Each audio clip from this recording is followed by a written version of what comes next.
Boa noite a todos. Obrigado por me receberem agora aí nas suas casas para podermos refletir a palavra de Deus. Mas antes, vamos invocar o Espírito Santo. Em nome do Pai, e do Filho e do Espírito Santo. Amém. Vinde, Espírito Santo, enchei os corações dos vossos fiéis e acendei neles o fogo do vosso amor. Enviai o vosso Espírito, e tudo será criado, e renovareis a face da terra. Oremos. Deus, que instruísse os corações dos vossos fiéis com a luz do Espírito Santo, fazei que apreciemos retamente todas as coisas, segundo o mesmo Espírito, e gozemos sempre da sua consolação, por Cristo Senhor nosso. Amém. A leitura escolhida para hoje é da primeira carta de Pedro, capítulo 3, dos versículos 8 a 18. Então, primeira carta de Pedro, capítulo 3, versículos de 8 a 18.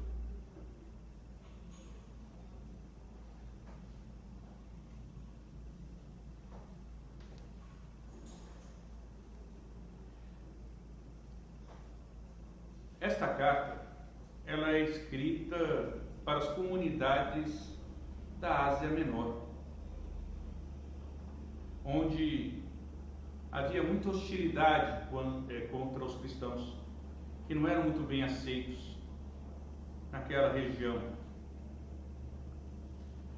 E estava sendo uma dura prova referente à sua fidelidade e esperança.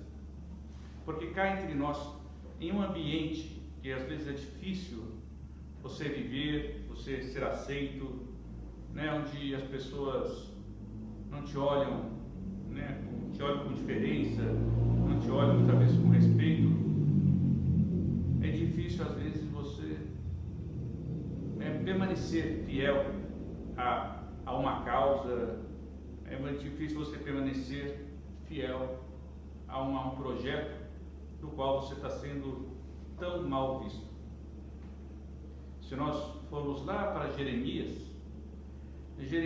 também teve esse problema, porque ele foi chamado por Deus para anunciar a sua palavra, mas ele tantas vezes foi tão achincalhado, sabe, tantas vezes colocado de lado. Vai ter um momento em que ele vai dizer: maldito o dia em que minha mãe me gerou. Maldito o dia em que minha mãe me gerou. Ou seja, as dificuldades da vida causam perturbações, tantas vezes, em nosso coração, em nossa vida. Por isso, os temas aqui encontrados são a respeito da fidelidade e da exigência de uma vida cristã progressiva, na formação de uma identidade cristã. Na formação de uma identidade cristã na vida concreta da comunidade. E diante das dificuldades encontradas, Pedro procura exortar as pessoas da comunidade a viverem na esperança, evitando o isolamento por causa do medo, solicitando um estilo de vida coerente com a fé recebida, e reforçando a fraternidade e a disponibilidade ao diálogo, sereno e sem hipocrisia. Mas onde está o senso da presença de Deus, quando todo mundo parece ter o direito de fazer o mal, a caluniar e a causar o mal-estar nos cristãos?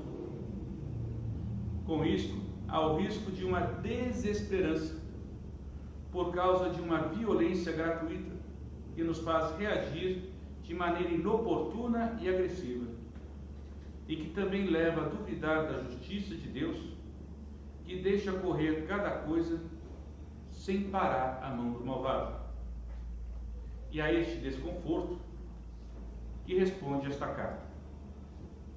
Então, vamos fazer a leitura, da primeira carta de Pedro, dos versículos 8 a 18.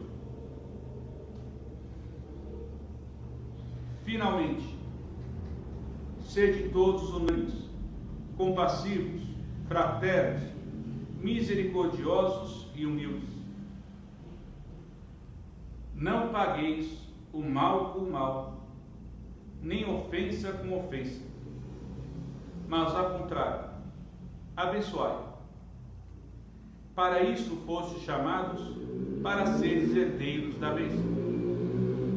De fato, quem quer amar a vida e ver dias felizes, guarde a sua língua do mal e seus lábios do engano. Afaste-se do mal e faça o bem. Busque a paz e a persiga, pois os olhos do Senhor estão sobre os justos, e seus ouvidos estão atentos à sua prece.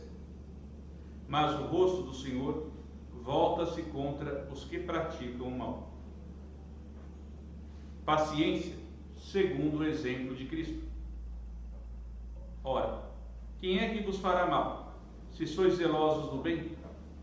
Se tiverdes, porém, que sofrer por causa da justiça, bem-aventurados sois. Não temais suas ameaças, nem vos deixeis perturbar. Antes, santificai o Senhor Jesus Cristo em vossos corações, e estais sempre prontos a dar a razão da vossa esperança a todo aquele que a pedir. Fazei-o, porém, com mansidão e respeito, e com boa consciência. Então, se alguma coisa fordes difamados, ficarão com vergonha aqueles que difamarem a vossa boa conduta em Cristo. Pois será melhor sofrer praticando o bem, se tal for a vontade de Deus, do que praticando o mal. De fato, também Cristo padeceu uma vez por todas, por causa dos pecados, o justo pelo injusto, a fim de nos conduzir a Deus. Na carne sofreu a morte, mas recebeu nova vida no Espírito.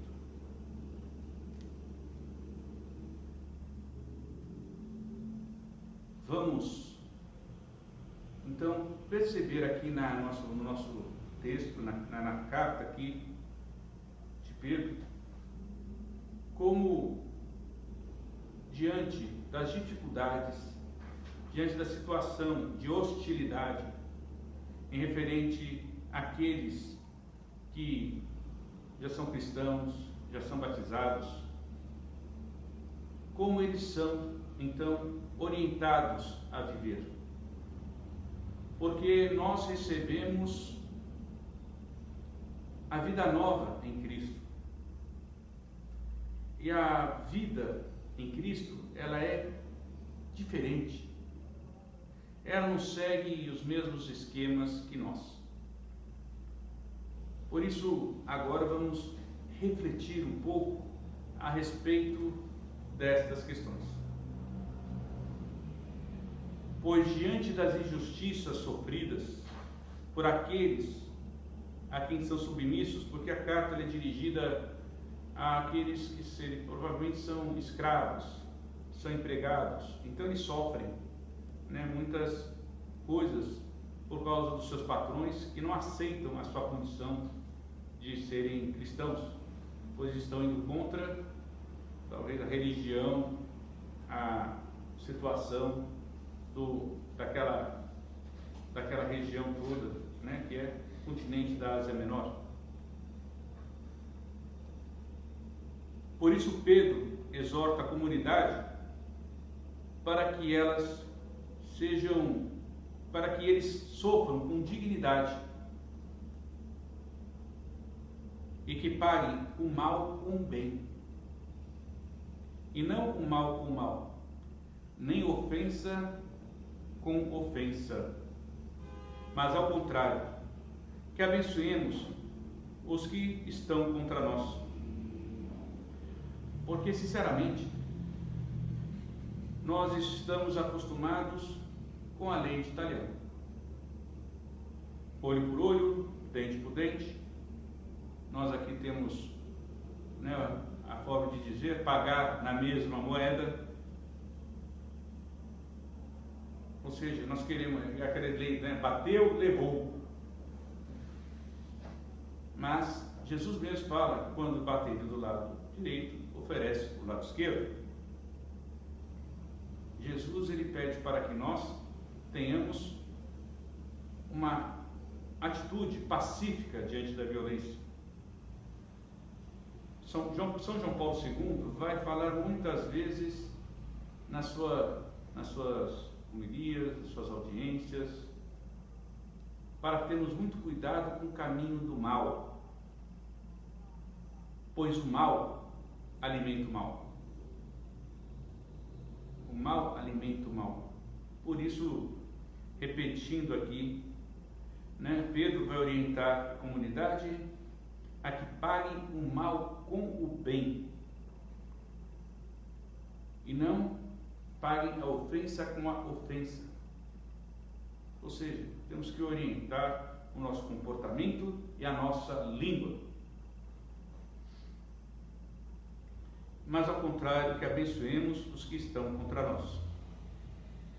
Pois todos somos chamados a viver a lei do amor, que tem uma dinâmica diferente em nossa vida, para operar em nós a conversão. Para operar em nós a conversão e nos tornarmos santos, como Deus é santo. A nos tornarmos santos, como Deus é santo. Jesus vai dizer: sede santos como meu Pai é santo. E Pedro lembra que Cristo foi injuriado, desprezado, flagelado, achincalhado, crucificado, mas apesar de tudo isso, ele muito amou.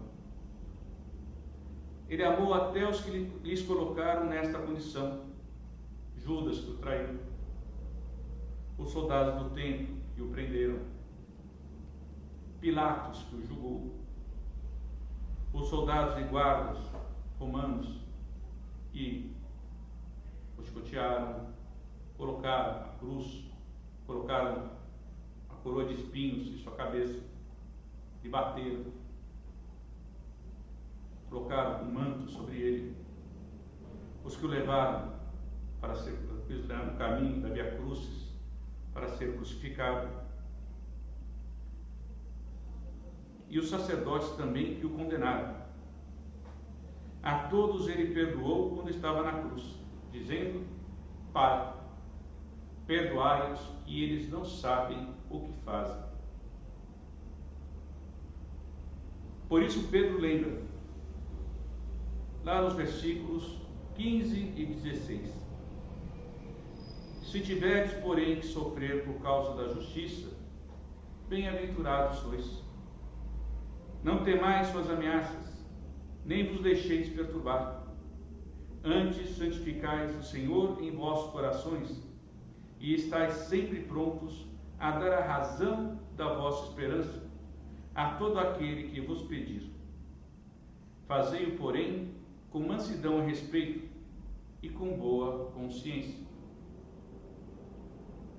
Então nós temos que ser testemunhas de uma vida que se diferencia daquela que promove a violência, que promove a agressão, que faz com que as pessoas tenham que se submeter por causa do medo. A dinâmica da vida de Cristo é outra.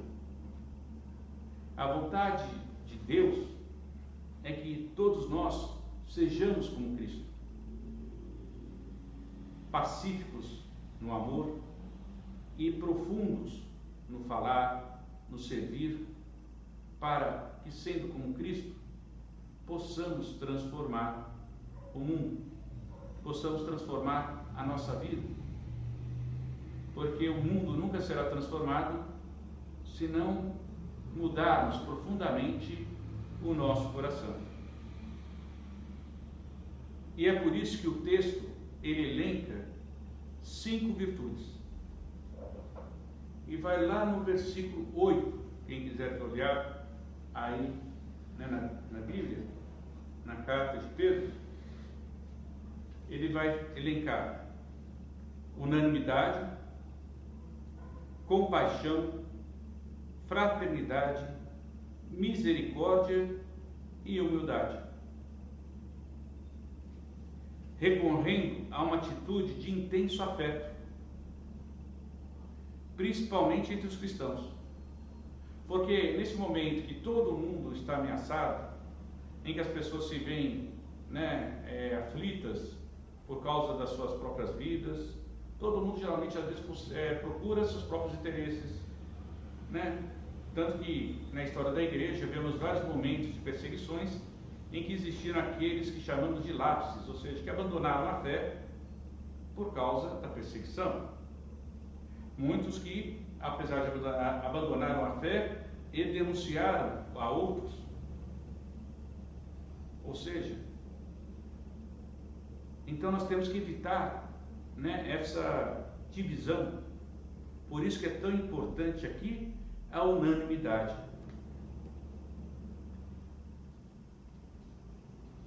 Por isso que a gente tem que saber ser unidos, a fim de não dar vazão à violência que vem de fora. Não trazermos para dentro a violência que é vivida fora. Por isso devemos dar testemunho e não antitestemunho. Devemos ser testemunhas da vida do Senhor em nossa vida.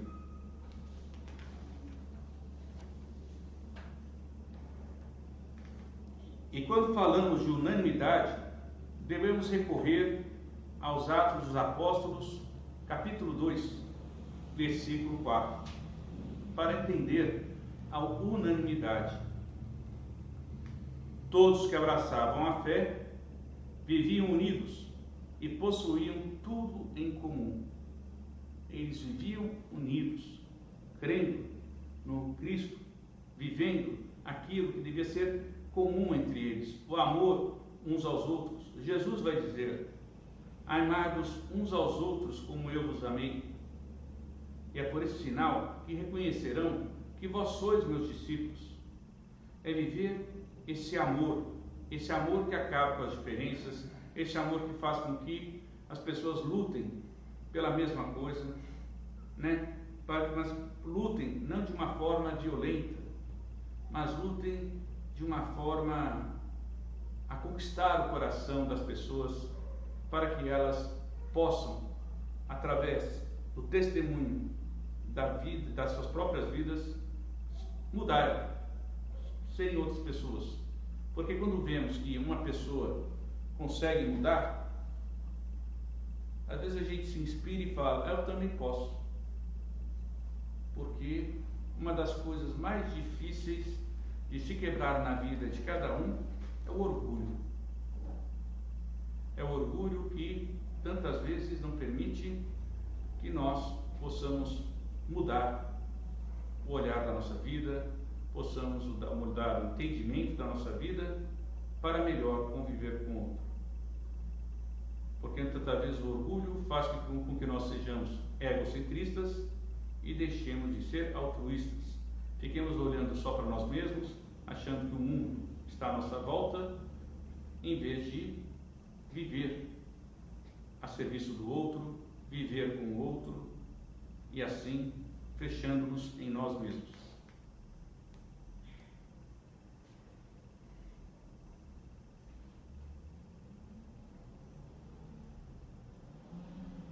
E essa vida desse olhar, de unanimidade, de estar junto um com o outro, é difícil.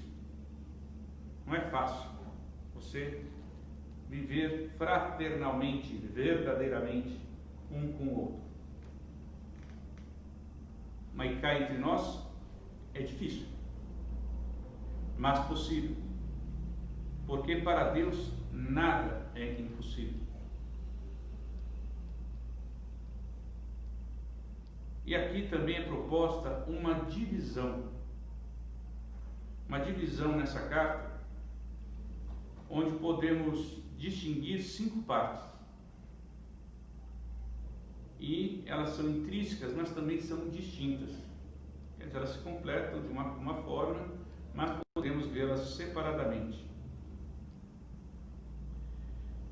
E a primeira parte seria dos versículos 8 e 9.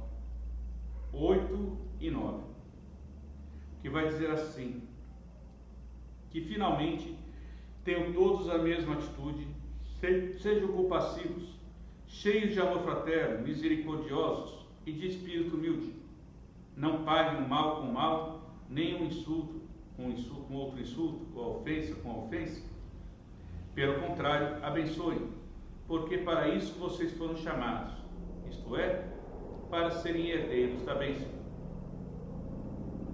Por isso, esse versículo de 8 a 9, ele vai chamar a atenção à fraternidade e à não violência, em um contexto de injúria e perturbação.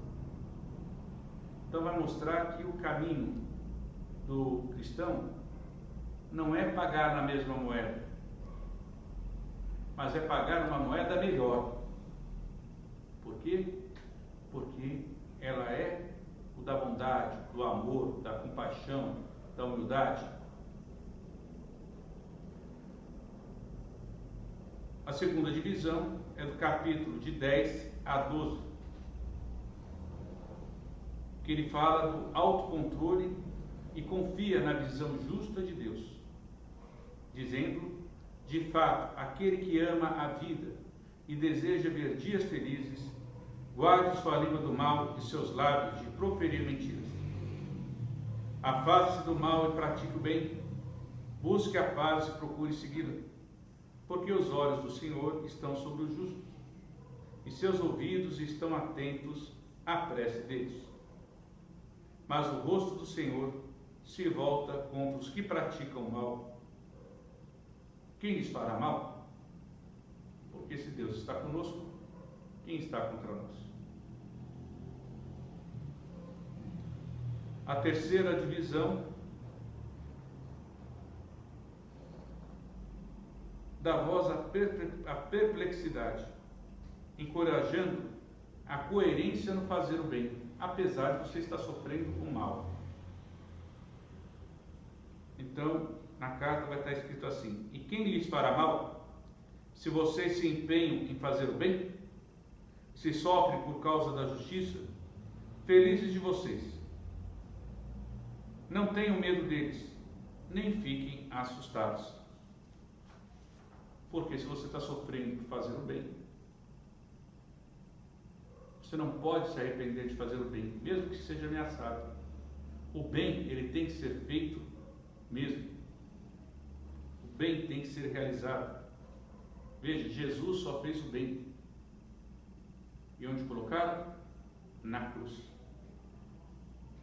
Porque ele fez o bem. E Jesus vai dizer no Evangelho de São João que se fizeram assim com o mestre, farão também assim os discípulos, pois o discípulo não é maior que o mestre. Pois o discípulo não é maior que o mestre. E os versículos, então, aí a quarta divisão é do versículo 15 a 16, onde pede para se ter uma interioridade autêntica e diálogo com todos, com respeito e com lealdade.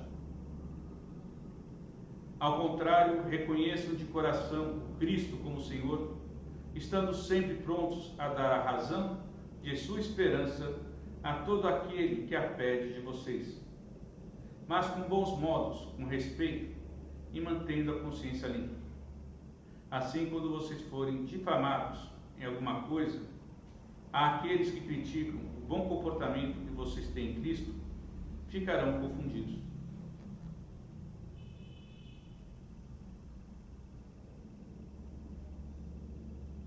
E a quinta, que vem do versículo 17 e 18, vai falar sobre o exemplo de Cristo, que é justo, humilhado e morto pelos injustos, mas vitorioso no Espírito. Pois se é da vontade de Deus que vocês sofram, é melhor que seja por praticarem o bem e não o mal.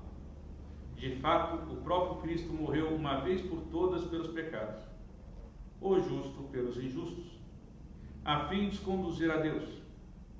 E ele sofreu a morte em seu corpo, mas recebeu vida pelo Espírito.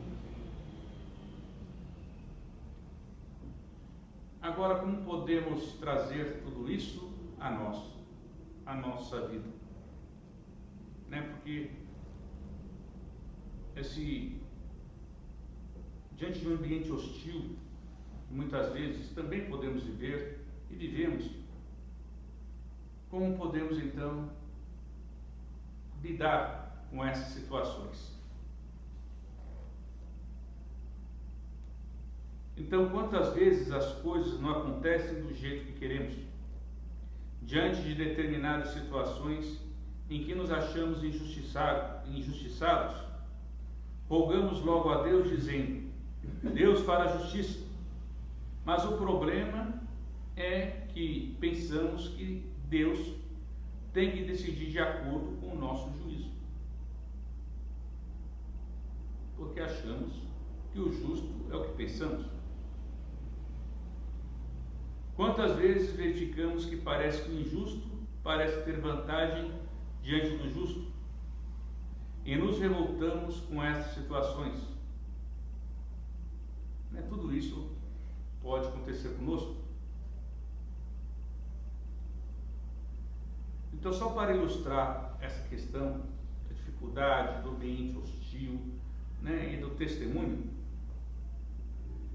eu queria iniciar então com uma palavra do Papa Bento XVI.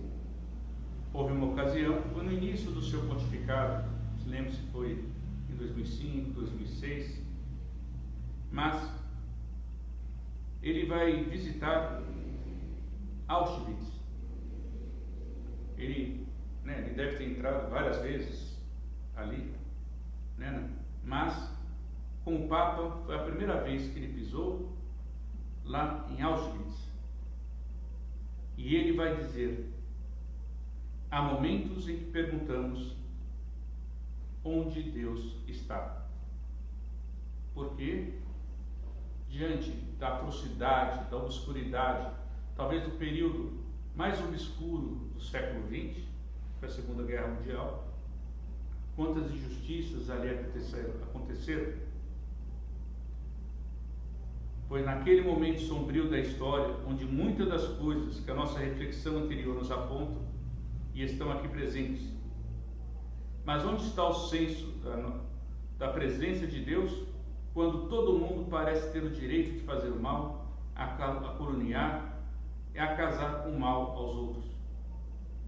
Pois com isto há o risco de uma desesperança por causa de uma violência gratuita que nos faz reagir de maneira inoportuna e agressiva, e que também leva a duvidar da justiça de Deus, que deixa correr cada coisa sem parar a mão do malvado. Vocês já pensaram como é que pensavam as pessoas que sofreram as violências ali na mão dos nazistas, as pessoas que foram denunciadas pela própria família, pessoas que sofreram perseguições violentas, que foram para os campos de concentrações, que viveram talvez o mais humilhante da vida?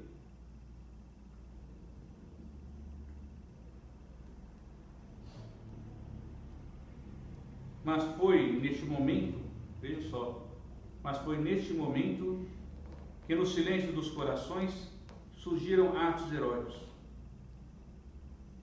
Pessoas que deram ou arriscaram as suas vidas para defender a vida de tantos. Pessoas que não pelo ato da violência, mas por atos de amor fraterno, compaixão, misericordioso e humildade, viveram sua vida no anonimato para permitir que a vida continuasse em crianças e pessoas ameaçadas em suas vidas. Então, quantas pessoas foram salvas por pessoas que nós conhecemos a história de alguns, maravilhosas, mas perto que conhecemos foi muito pouco do que ocorreu. Então, quantos modelos de vida de santidade surgem também nessa obscuridade? Porque as pessoas, elas viveram aquilo que Deus inspirou nelas. Elas foram corajosas em seus corações, arriscando as suas próprias vidas, mesmo diante da hostilidade, da violência, né, daquele povo que abraçava essa ideologia nazista. O mundo que foi, naquela época, principalmente a Europa, né, América Latina de alguma forma, mas mais profundamente a Europa, que estava cercada por essas ideologias.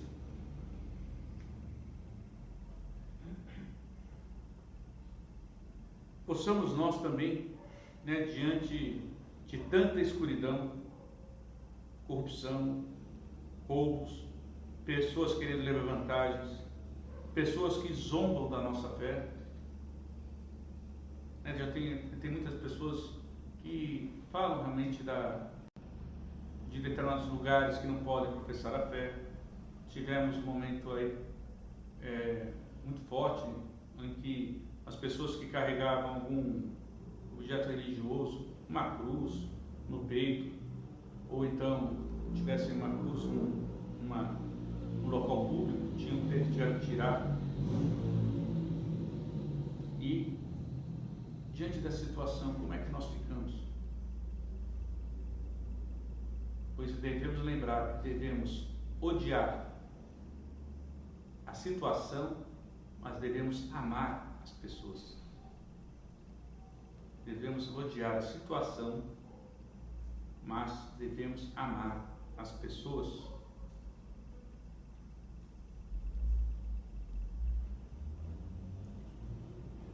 E por isso possamos ser luz para elas, para essas pessoas que não enxergam, que estão na escuridão. Mas para sermos luz, precisamos viver aquilo que o momento exige. É que sejamos católicos de fato. Tenhamos essa identidade cristã que foi dita aqui no início da nossa léxica, porque hoje aos católicos está faltando isso, identidade cristã, viver aquilo que é do cristão. Tem muito católico que não sabe o que ele é, porque não tem identidade. Então possamos ajudar esses nossos irmãos que tantas vezes estão perdidos na caminhada da fé. Temos que ser luz para que eles saiam da obscuridade da fé, para voltarem a ver a luz a qual perderam pelo caminho.